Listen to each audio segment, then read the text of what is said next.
just coming on really fast because I have a busy day ahead of me, but I feel like if I don't make this happen right now, it's probably not going to happen at all today. So while everyone is kind of mellowing out, I will follow up with the animal communicator and kind of just like an update on our lives.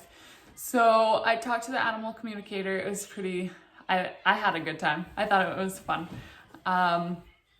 She didn't say that Harley wanted a carrot, so that kind of sucked because I was really hoping that she would say that and then I would know it was like 100% legit. But the stuff she said was pretty cool, and even if it wasn't true, I felt really good about it. The one thing that she did say that was like kind of crazy was she said that Fat Cat was coming through and he really wanted to know why I had switched the food and if he could have the old food back. And I thought that was crazy because the day before he was running out of food and I went to the store to get obviously more food, and they were out of the brand that I always buy. So I just picked up whatever brand and brought it back, and then that morning I had to open it and give him some. So just like crazy coincidence, or she can talk to animals. I don't know. I thought it was really good though. She just said some other things that Harley's like shy, which I could see. He wants like a thicker bed to lay on because he is old. He thinks Cosmo's stupid, which I can see because he's a crazy puppy. Just stuff like that. She talked about my kids a little bit and how two of them are psychic, or like can see dead people. I don't know how to say it. She just said if they ever talk about it, like don't discredit them because there's a huge possibility that they can see figures, or I don't know how to say it. But yeah, I thought that was pretty cool. Yeah, it was a good experience. I'm glad I got to do it. Thank you, Adrian. I really enjoyed it and I would definitely try it again. So anyway, just an update on our lives. Christmas went well. It was quiet as usual. Obviously, COVID makes everything just a little bit worse. So the weather here has been gorgeous. Usually where I am, it's like minus 25, minus 30. It's been like 1 degree and like minus 2. Like it's been so good. So we've got outside so much, snowshoeing and like skidooing, and just being outside lots with the kids has been really good and helped with like the whole COVID isolation situation. It's just been awesome, the weather. So one day we went to Greenwater, which is a provincial park near us, and we decided to go snowshoeing there, and I wanted to take Cosmo because I want to take Cosmo places. When we go to our camping spot in the summer, I want to be able to take him with us and trust that he's going to be like a fairly good dog. He has never, ever been leashed. Ever. Like he's never been on a leash because he is at the farm. We don't take him anywhere. I've put him on a leash to take him from like my car to my friend's garage, and usually even then I just drop the leash because he is a psycho. So we got out to start snowshoeing and he was like the worst. He was wrapping around our legs and then he'd like jut off on like one way, and so we'd be falling, and we have our big snowshoes on, and I got like the kid, like I'm pulling one of the babies, my husband's pulling our toddlers in a sleigh, so it was just a mess. So when I came home, I'm like, okay, we need to work on this. So it literally, like I went outside with him with like a handful of treats, and it took like 5 minutes for him to get it. He's so smart. It's insane. I haven't done that work with him because once he was kind of like old, I wanted him to get acclimated to the farm. I didn't really want to, I want him to know that this is his home. He has to stay here. So I didn't want to like, I don't know. I was trying not to create an issue with having to tie him up basically around here to keep him home. And so we just kind of kept him off leash for the first couple months, and then it got really cold and I am not a cold person. So I will do zero training outside in the cold because I just don't. I don't do cold. So it's been nice. So then I went out and worked with him. He's so smart. So then we started working on like long distance recall. So I just like send him off. He'd go and then just yell, come, and he'd come back. So he got that pretty quick too. It's very easy to say that when he knows I have treats. However, if it was a different situation, he didn't know I had treats, or it was an unfamiliar area, I don't have confidence that he would come to me. So we're going to keep working on recall. And then also getting him to heel. That is something I work on in the house with him. We just started working on it this week, and again, like 5 minutes, he kind of had the general idea.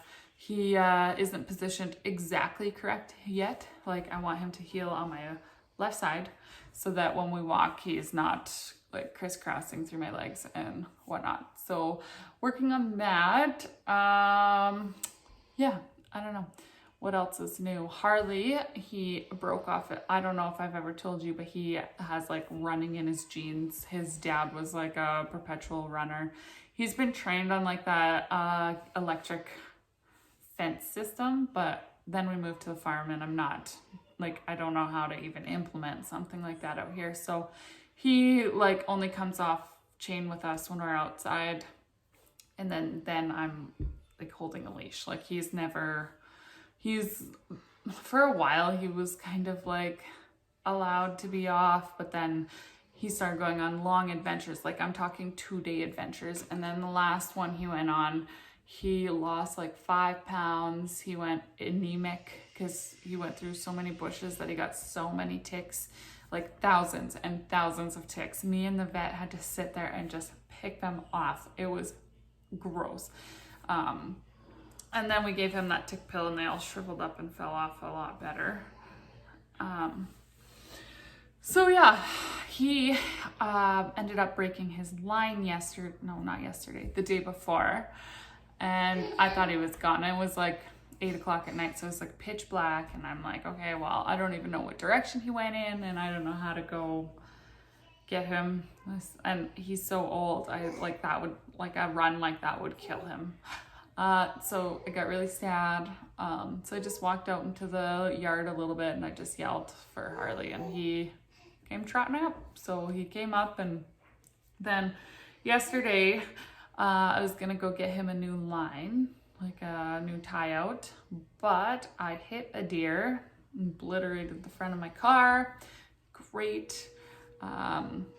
So my mind got sidetracked yesterday. I ended up having to take my vehicle in, and they had to do all the assessments and whatever.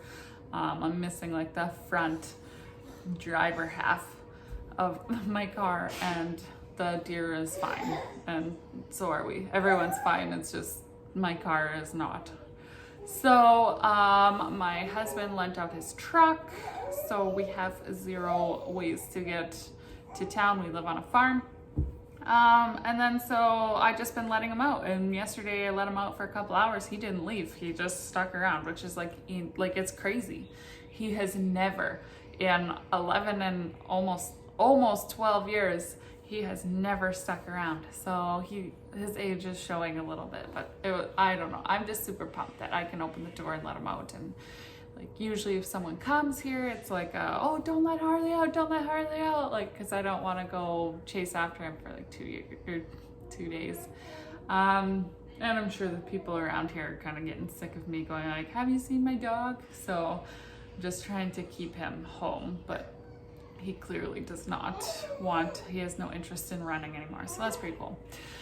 What else? I am still in my course. I'm in the behavioral part of it right now, which is extremely interesting. I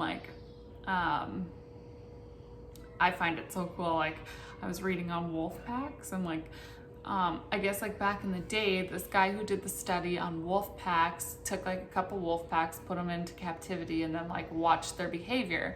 And of course they're fighting, and that's where like the alpha and the beta and everything comes into play onto like pack hierarchy. And